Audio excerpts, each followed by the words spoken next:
اور ہر وقت میں ہر لہجے میں جس امام کی زندگی کا مطالعہ کریں، ان کے افراد کی زبان پر اسی امام کے فضائل سے اسی امام کی باتیں ہوتی.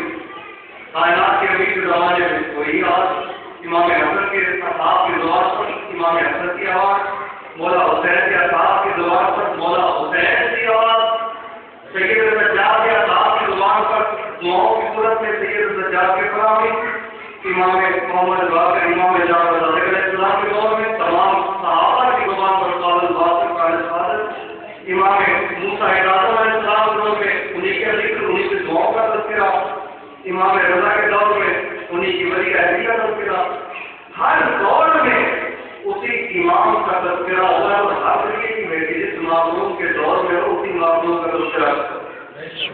لیکن معصومیت ختم ہو گئی ہمارے امام پر.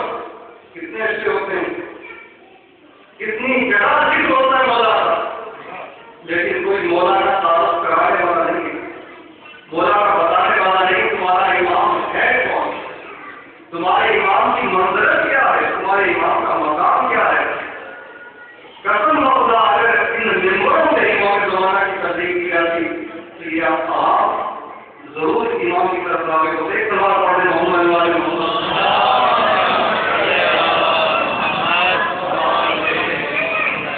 اس آیت کریمہ کا انتخاب کیا. چھوٹی سی آیت کریمہ کے خدا بند زمین و آسمان نعمتوں کا سوال کرے گا. اب سوال یہ ہے کہ کون سی نعمتیں ہیں. نعمتیں تو لاکھ بار ہوتا ہے، گنتی میں آئی نہیں سکتی. بعض ظاہری نعمتیں ہیں، بعض باطنی نعمتیں ہیں، بعض ایسی ہیں جو نظر نہیں آتی.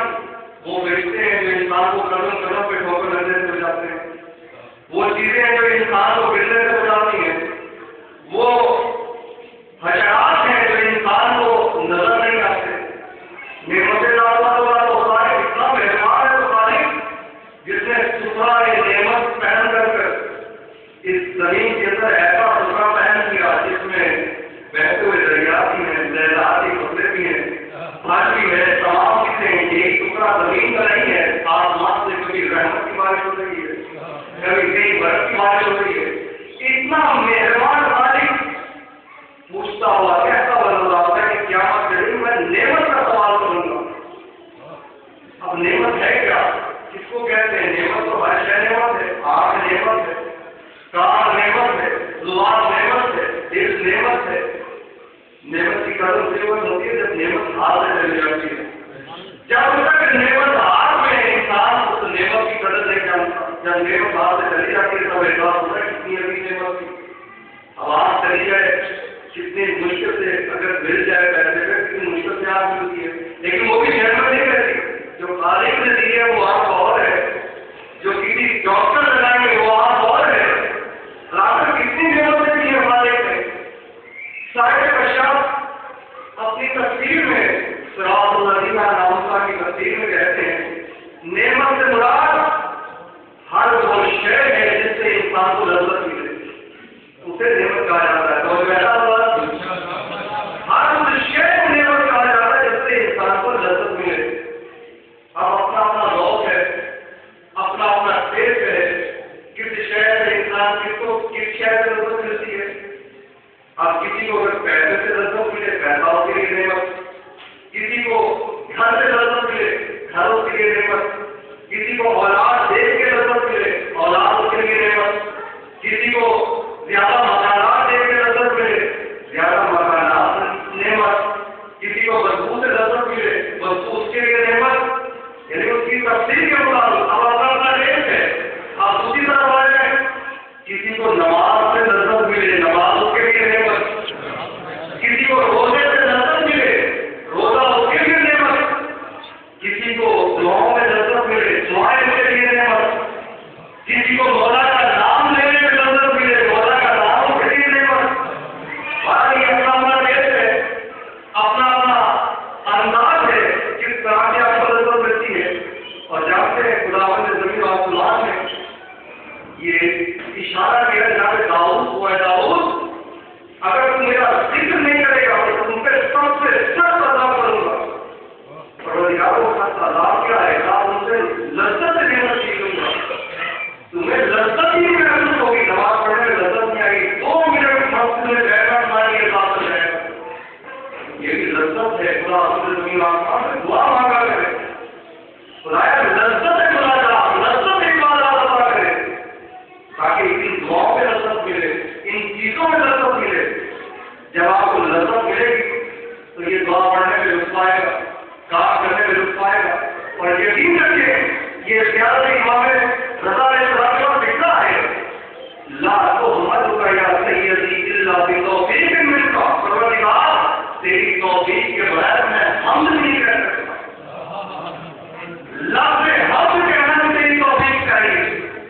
اب اگر آپ کو مومنین کی خدمت کا موقع ملتا ہے تو سجدہ شکر ادا کرے، خدا نے توفیق دی مومنین کی خدمت کرنے، کبھی اپنا کمال نہ سمجھے گا۔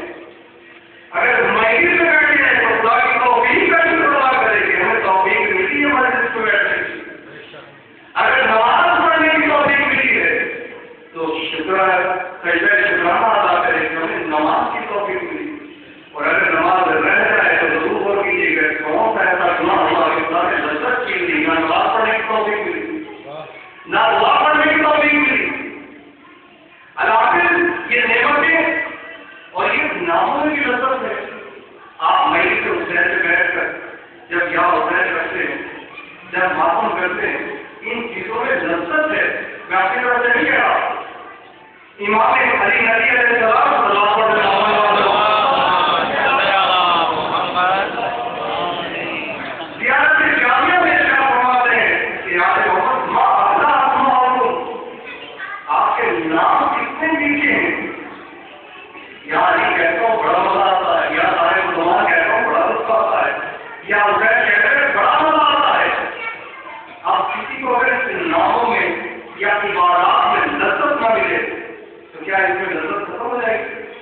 لذت تو موجود ہے، لیکن انسان اپنے اندر غور کرے کہ اس کا ذائقہ کیا ہو چکا ہے، جس قسم کا ذائقہ ہوتا ہے اسی کا چلتا ہے۔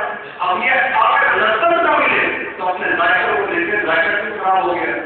ایمان کی دعاؤں میں لذت کیوں نہیں آ رہی، ایمان کے ناموں میں لذت کیوں نہیں آ رہی، قرآن پڑھنے میں لذت کیوں نہیں آ رہی۔ ہر شہر کو لذت ہے، آج جب لذت محسوس کرے تب خدا کا شکریہ ادا کرے۔ پروردگار تیرا لاکھ شکر ہے، اتنی بڑی نعمت ہے میرے نوازا کہ ہمیں ہر شہر پڑھنے میں لذت آتی ہے۔ اللہ نعمتیں نازل ہوگا، کس نعمت کا سوال کرے گا؟ صاحب کتاب کی بات ہوتا تھی کہ جس شہر میں لذت ملے وہ نعمت ہے، لیکن ایک شخص ساری یاد محمد حضرت امام جعفر علیہ السلام آپ کے آگے پھلوں کا ٹوکرا پڑا ہے، مولا پھل فراہم کر رہے ہیں، اس سے کہا بسم اللہ کھائیے۔ اس نے ایک پھل کھانے کے بعد کی آیت کی تلاوت کی، خدا نعمتوں کا سوال کرے گا۔ مولا نے بتایا نعمت سے مراد کیا ہے، تمہاری نظر میں نعمت کس کو کہتے ہیں؟ کہا مولا معافی ہے، یہ پانی کا گھونٹ یہ نعمت ہے، یہ کھانے کا ایک چاول کا دانہ نعمت ہے۔ تو مولا مسکرا کے کہتے ہیں کہ قیامت کے دن قیامت آ جائے گی، جب ایک ایک چاول کے دانے کا حساب ہوگا، جب ایک ایک گھونٹ پانی کا حساب ہوگا تو قیامت کے دن قیامت آ جائے گی۔ اب اس کی سمجھ میں کچھ آیا، کہا مولا اس نعمت سے مراد کیا ہے؟ کہا انسان سے پوچھیے کہ ایک بات مجھے بتاؤ۔ اب میں نے کہا پڑھنے کی آئے کہ مجھے کھانا کھلایا، کھانے میں آگے آگے ہر شہر میں کھلایا بھی ہوں، کھلایا بھی ہوں، کھلانے کے بعد گھر کے بعد دروازہ پہ کافی پیسہ لے کے کھڑے ہو جائے، اللہ آپ نے کتنے چاول کھائے، یا آپ نے کتنی روٹیاں کھائی، کتنے آپ نے حلوے کتنے سے کھائی۔ اب مجھ سے یہ حساب لے بیٹھے ہیں تو لوگ کہیں گے کہ کھلایا بھی تو کھلایا بھی ضرورت نہیں کرا رہے، کتنا یہ کھائے، ایک نہیں دو لے آپ دو کھائے، کھلا بھی بن رہے ہیں، حساب بھی لے رہے ہیں۔ تو امام نے جب کسی کا سوال کیا تو وہ شخص کہتا کہ مولا میں ایسے شخص کو نہیں سمجھوں گا کہ جو ایسے سوال کرے، بلایا بھی کچھ کھلایا بھی کچھ اس کے بعد سوال کرے۔ کہا ایسا طریقہ ایک عام انسان کو اپنے بارے میں ایسا فکر ہو کہ ایک آدمی ایسا کرے تو میں نہیں سمجھو، کیا کریم کے بارے میں ایسا استعمال کرتے ہو کہ کریم ایک ایک چاول کے دانے کا حساب، ایک ایک شہر کا حساب لے گا۔ اب اس کی سمجھ کا مولا بتایا اس نعمت سے مراد کیا ہے؟ کہا اس نعمت سے مراد نعمت امامت ہے، اس نعمت سے مراد نعمت ولایت ہے۔ تو آپ کو اتنی بڑی نعمت ملی ہے، ایک ہوتی ہے نعمت، ایک ہوتی ہے اجتماع نعمت۔ نعمتیں جو آپ استعمال کرنے والی نعمتیں ہیں، لیکن استعمال میں نعمت اس کو کہا جاتا ہے جس کے صدقے میں نعمت داخل ہو، جس کے صدقے میں نعمت داخل ہو سے استعمال میں نعمت کہا جاتا ہے۔ اب دوسرے لفظوں میں لفظ بقیہ کتنا ایسا میں تھوڑا سا بقیہ جس کو کہتے ہیں کیا مانا ہے، تو بقیہ کا مانا ایک یہی ہے کہ جس سے عالم بشر کو فائدہ ہو اسے بقیہ اللہ کہا جاتا ہے۔ دوسرے لفظوں میں بقیات اللہ رسول آ جاتا ہے کہ جس کے دوپہر میں سورج اپنے وقت سے نکلے، جس کے صدقے میں چاند چمکتا ہوا ہے، جس کے صدقے میں ستارے اپنی جگہ پہ قائم و دائم رہے، آسمان آسمان میں رہے، زمین زمین پر رہے، جس کے صدقے میں ہر کو روٹی ملتی رہے، ایسی پرمنفعت شخصیت کو بقیت اللہ کہا جاتا ہے۔ علامہ موضوع ہے ایمان کا فائدہ، اور ایسا ایمان کہ جو خدا نے ہمیں اتنی بڑی نعمت اس ماہ میں نعمت دی ہے، کیا اس کا کوئی حق نہیں ہے کہ اس کو یاد کیا جائے؟ کیا ایسا کوئی حق نہیں ہے کہ اس کا تذکرہ کیا جائے؟ ہم تو کہتے ہیں منتظر ہیں، مولا کا انتظار کرنے والے، لیکن خدا کے لیے اپنے جسموں کے لیے ضرور سوچیے گا کیا انتظار ہمارے اوپر صادق آتا ہے یا نہیں؟ کیا ہمارے اوپر انتظار کا لفظ صادق آتا ہے یا نہیں؟ میں ایک سے نہیں ہر شخص سے یہ سوال کرنا چاہتا ہوں، کیا انتظار کا لفظ ہم سے صادق آتا ہے یا نہیں؟ ہم انتظار کرنے والے، مولا کا انتظار کر رہے ہیں، کیا ہم پہ لفظ انتظار صادق آتا ہے یا نہیں؟ قسم موضوع آیا جا کے اس پر غور کیجیے گا، ہم تو مولا کا اتنا بھی انتظار نہیں کرتے جتنا ایک مہمان کا انتظار ہوتا ہے۔ مہمان کے انتظار میں اب انتظار کہنے کی ضرورت ہے کہ انتظار کر رہے ہیں، گھر کا ماحول بتا دیتا ہے انتظار ہوا، اور پھر دفتر سے آئے گھر میں جھاڑو دل رہی ہے، ویکسین دے دیا ویکسین نہیں تو جھاڑو دل رہی ہے، اور گھر کے پورے گھر کی صفائی ہو رہی ہے، تو فوراً شوہر باہر جا کے پوچھے گا کوئی آ رہا ہے، تو فوراً چیز کی مہمان آنے والے کی نہیں بتانے کی ضرورت نہیں، انداز سے پتا چلتا ہے کہ کسی کا انتظار کر رہا ہے۔ اب کسی کا نہیں بلکہ تتکال انسان سے ہر روز آبادہ جو بول دیتے ہیں اس سے جا کے آپ دوسری کو دیکھ کے بتا دو مجھے کوئی مہمان آپ کے گھر میں آیا ہے، تو بس انتظار کے لفظ میں خود ایک آمادگی ہے، انتظار آپ مہمان کا انتظار۔ اچھا یہ جو کسان ہے فصل کے پکنے کا انتظار کرتے کیا ہاتھ پہ ہاتھ رکھے جائے گا انتظار ہوگا؟ نہیں جناب، جب فصل نزدیک پہنچتی ہے تو تھریشر کا انتظام ہوتا ہے، بوریوں کا انتظام ہوتا ہے، یہ ایک شہر کا علامت ہے کہ فصل پکنے والی ہے۔ اگر باغبان کو دیکھ لیں جب پھل پکنے لگتے ہیں تو ٹوپیوں کا انتظام، پیٹیوں کا انتظام، تو آپ کا انتظام ہے، آپ کی کیا تیاری ہے امام کے بارے میں؟ ہم تو آپ سے آ کر کے بیٹھے یہی انتظار، یہی اس کو انتظار نہیں کہا جاتا، انتظار خود لفظ ہوتا ہے، یہ شخص امام کا منتظر ہے۔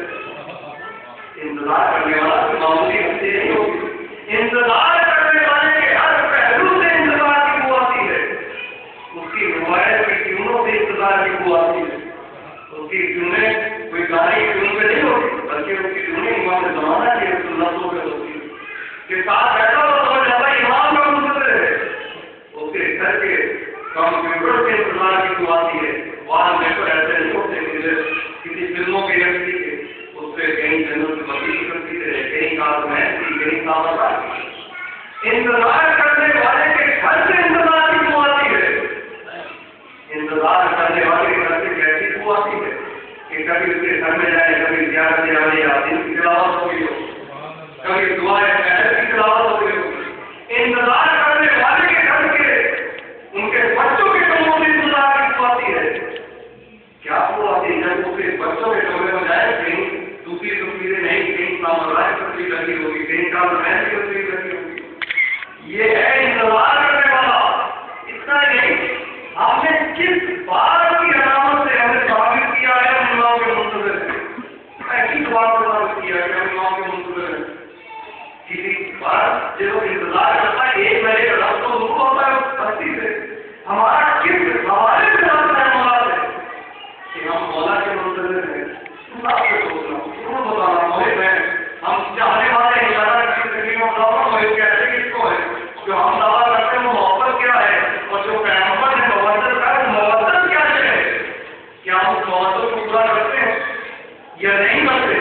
علاوہ انتظار کی کون سی ایسی کڑی ہے جس سے ہمیں پتہ ہی نہیں چلے کہ مولا امام زمانہ کا منتظر ہے؟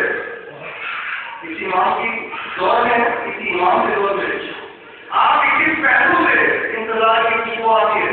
دبئی لے کے چلا پڑا تو میں کسی کے گھر میں دعوت پہ گیا، دعوت ہوئی، اب اس شخص نے دفتر بنا لگا، دستار لگانے کے بعد 2 بیٹے ہیں، وہ ہے اور میں، اور ساتھ ایک اور جگہ انہوں نے رکھا تھا، اس کپڑا ملایا، اس کے اندر پلیٹ رکھی، پلیٹ کے اوپر ڈھکن دے دیا، پانی رکھا، پانی کے اوپر ڈھکن دے دیا۔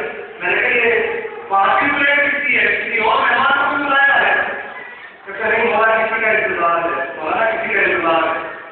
کھانا بھی میں ڈال دیا، اب ہم نے کھانا شروع کیا، آج تک کوئی بندہ آیا تھا میں نے یہ کیا چکر یاد کوئی آیا نہیں؟ بولا آپ دسترخوان پہ ہم ایک پلیٹ امام زمانہ کے لیے رکھتے ہیں، ہم ایک پلیٹ کا انتظام اپنے زمانے کے امام کے لیے کرتے ہیں۔ جب ہمارا امام ایک نظر کر لے ہمارے لیے شفا اقتباس اس کھانے میں سے ہر شخص کی طرح کھا لیتا ہے، انسان کو ہمارے کھانے میں شفا نہیں ہوتی۔ جو مولا کو یاد کرتا ہے مولا بھی اس کو یاد کرتے ہیں۔ یہ حال ہے جیسے آپ کے آپ کو ہے کہ آپ مجھ سے کتنی محبت کرتے ہیں، آپ مجھے ذمہ دیتے ہیں، آپ مجھ سے کتنی محبت کرتے ہیں، جتنی یاد کرتے ہیں میں کرتا ہوں۔ آپ خود اپنے دل میں ڈال کے دیکھیں مولا سے کتنی محبت کرتے ہیں، جتنی یاد کرتے ہیں مردوں سے زیادہ کتنی محبت کرتا ہے۔ آپ انتظار کی کیفیت وہ انتظار ہونا چاہیے جس کے ہر لفظ سے ہر پہلو سے انتظار کی ہوا ہے۔ آپ کہتے ہیں انتظار کا معنی کیا ہے؟ انتظار کا معنی امید لگانا، بری حالت سے اچھی حالت کی طرف، گمشدہ شے سے ملنے کی امید لگانا، اسے انتظار کہا جاتا ہے۔ جیسے مریض صحت کی امید رکھتا ہے، دوسرے لوگ اچھائی کی امید رکھتے ہیں، اور مریض اگر صحت کی امید رکھتا ہے صحت کا اگر انتظار کرتا ہے تو ایسے کے انتظار کرتا ہے، گھر میں لیٹ جائے گا، کیسوں کا مریض صحت ہو جائے گی نہیں جناب، جتنی گولیاں دی ہیں ٹیبلیٹ وہ بھی کھائے گا، جتنے انجیکشن لگوائے وہ بھی لگوائے گا، اور اس کے علاوہ اگر آپریشن کروانا وہ بھی کروائے گا۔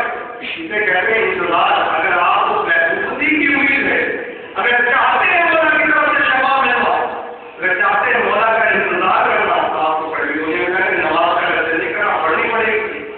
اس لیے کہ نماز ایسی شے ہے جو اس محبت کی حفاظت کرتی ہے۔ میں اکثر یہ جملہ کہتا ہوں کہ لوگوں کا حق نہیں بنتا خالی کا 5 وقت میں نماز پڑھ کے شکریہ ادا کیا جائے جس نے علی جیسا مولا ادا کیا۔ کیا اس خالی کا حق نہیں ہے کہ اس کا شکریہ ادا کیا جائے جس نے زمانے کا امام ہمیں ادا کیا؟ ہر روز دکھ اور درد کے علاج کا نام ہے ایمان، ہر پریشانی کے علاج کا نام ہے ایمان۔ اتنی عظیم ہستی ادا کی ہے، کبھی ہم نے شکرانے کی نماز ادا کی ہے، کبھی ہم نے امام سے توسل کیا ہے۔ میں اکثر یہ واقعہ بیان کرتا رہتا ہوں، نارائن اشرافی ہیں ہمارے نجف کے علماء میں سے، صحیح کا محسوس میں یہ واقعہ درج ہے، کہتے کہ امام حسین بھی دلی کے قریب آئے، جب دلی کے قریب چکر لگا رہے تھے تو ایک مرتبہ دعا کرتے ہیں، خدایا اس دیر محمد حسین کوئی دعا رد نہیں ہوتی، خدایا مجھے یہاں دعا مانگا ہوں، مجھے یہاں پر زیارت امام زمانہ نصیب کرنا۔ ابھی میں اس کو واقعہ میں شوق ہوتا ہے، وہ ایسی دعائیں کرتا ہے جس سے محبت ہوتی ہے، ویسی دعائیں کرتا ہے۔ میں تو کہتا ہوں آپ کو اپنے اولاد جیسی امام سے زیادہ محبت نہ ہوگا، اپنے آپ کو ساتھ رکھا ہوں، میں بھی اس میں شامل ہوں، اولاد جیسی امام سے محبت نہ ہو، جس سے اولاد کی قومیت رکھتی ہے اور امام کو آ کر میں یاد کیا جاتا ہے۔ اللہ نے کہا ایک نے دعا کی، اس سے نکلا دیکھا ایک سب رنگ کا رومال پہنے طریقے سے چکر لگا رہے ہیں، پوچھتے ہمارا آپ کون ہیں؟ اس ہفتے نے 3 دفعہ ہوتے ہوئے کہا انل مظلوم انل مظلوم انل مظلوم، اور فکر کہتا اگر اس کا میں مراد دیکھا کوئی بھی نہیں سمجھ گیا یہ زمانے کے امام ہے۔ اب انصاف سے زمانہ کیوں کا مولا ہے مظلوم؟ جس کو چاہنے والے یاد نہ کرے اس سے بڑا مظلوم کوئی نہیں ہوتا، جس کو چاہنے والے سلام نہ کرے اس سے بڑا مظلوم کوئی نہیں ہوتا، دوسرے لفظوں میں جس کی ماں کی قبر سے سایہ نہ ہو اس سے بڑا مظلوم کوئی نہیں ہوتا، جس کے ہاتھ قدرت ہوتے ہوئے مولا کہنا گھر میں داخل ہوئے، کیا دیکھا جناب سیدہ گرے میں مصروف ہے، کیا سے رسول رونے کا سبب کیا ہے؟ کہا یار میں نے سنا مدینے والے آپ کو سلام نہیں کرتے، مولا کہنا کرتا دیوان سے لگا، کہا جس سے رسول ایسا ہوگا اب میں کسی کو سلام کرتا ہوں کہ جواب سلام نہیں کرتے، بس پتا یہ چلا وہ معصوم اپنے آپ کو مظلوم چاہنے والے کو سلام نہ کریں، ان کو یاد نہ کریں. اس لیے تو آیت اللہ علیہ اپنی مجالس میں بیشتر کہا کرتے تھے کہ اپنے ہر روز کے ڈیوٹیوں میں شامل رکھو، زیادہ سے زیادہ یاسین کے ذریعے مولا کو سلام کرنا. مولا کو اپنے مولا کو سلام کیا کرو، مولا سے جواب سلام دیا کرو. اب سلام مستحب ہے، جواب سلام واجب ہے. آپ نے مستحب کا انجام دیا، مولا کو سلام کیا. یہ ایک دعا ہے سلام کہ مولا آپ کو سلامتی ہو، آپ کی دعا قبول ہو یا نہ ہو. اگر زہرا کے لال نے مڑ کے جواب سلام دے دیا تو سمجھ لو آپ کی ساری زندگی سمجھنے کے لیے کافی ہے. اس سے بڑا عمل نہ کوئی ہے نہ میری دیر میں، اس سے بڑا کوئی عمل ہو کہ سلام جواب سلام زمانے کے ایمان کی طرف سے آپ کو مل جائے. اس سے بڑھ کے اور چاہیے کیا؟ بس آپ کی رحمت تمام. یہ امام مکے سے رجوع کریں گے، مکے سے رجوع کرنے کے بعد مدینے آئیں گے. اب آپ سے سوال کیا سب سے پہلے پیغمبر کے روزے پر آئیں گے؟ نہیں، سب سے پہلے آئیں گے اپنی ماں زہرا کی قبر پر. شاید رو کر کے اے اماں آپ کے ٹوٹے ہوئے پہلو کی دوا لے کر آپ کا بیٹا آ گیا. امام وہاں سے رخ کریں گے کربلا کا، کربلا پہنچیں گے، وہاں پہ انتظار کریں گے. یا افضل العالم ان الحسین قتلوہ وتشان، اے عالم عالم میرا جد مظلوم پیاسا دماغ کر دیا گیا. آج حکومت صاحب رونے کے ایام میں اکثر یہی کہتا رہتا ہوں، چاند کل دیکھا سنا چاند کے چاند دکھائی دے گیا ہے. قسم خدا جتنے مومن تھے ان کے دلوں میں احساس پیدا ہو گیا. ہر مومن نے سنا کہ محرم کا چاند نظر آ گیا، ان کی آنکھوں سے آپ سنا ہو گئے. اب میں آپ سے سوال کروں گا، آپ مومن ہیں، صرف آپ نے سنا آپ کی آنکھوں میں آنسو آ گئے. انسان کا فرمانا واقع کربلا کے بعد جب شہزادی زینب کی نظر اس چاند پہ پڑتی ہوگی تو کیا کہتے ہوں گے؟ چاند کاش تم نہ نکلتا، میرا باجایا کربلا میں شہید نہ ہوتا. اگر ہم نے جب اس چاند کے اوپر سید سجاد کی نظر پڑتی ہوگی تو کیا حال ہوتا؟ یہی کہتے ہوں گے چاند کاش نہ نکلتا، میرا بابا دریا کے کنارے پہ کیا جاتا. آج لوگوں اللہ جانے زمانے کے ایمان کی نظر جب اس چاند پہ پڑی ہوگی تو کیا کیفیت ہوئی ہوگی. ہم تو سن کے روتے ہیں کہ معصوم کے سامنے واقع کربلا دکھلایا جاتا ہے. اب یہ کون سی تاریخیں ہیں؟ اور اتنا کہہ دوں محرم کے چاند کے بعد جناب سیدہ جنت البقیع کو چھوڑ دیتی ہے. ایک ہاتھ پہلو سے ہوتا ہے، ایک ہاتھ میں رومال ہوتا ہے، کبھی ایک اللہ کھانے میں کبھی دوسرے اللہ کھانے میں. آج لوگوں خدا آپ کو کوئی کم نہ دے سوائے ہمیں معصومین کے رونے اور رلانے والوں میں محسوس ہے. کہنے کی ضرورت نہیں ہے، آج پہلی محرم ہے. جب معصوم امام رضا علیہ السلام جب پہلی محرم ہوتی تھی، جب چاند نظر آتا تھا کوئی امام کے چہرے پہ مسکراہٹ نہیں دیکھتا تھا. جب محرم تک امام کی آنکھوں میں آنسو ہوتے تھے. جو آتا تھا جو شاعر آتا تھا اس سے کہتے تھے میرے جب حسین کا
شیعیوں نے عہد کر رہا دنیا کے جس کسی حصے میں ہو کے جان و مال عزت و روح ناموس کی حفاظت فرما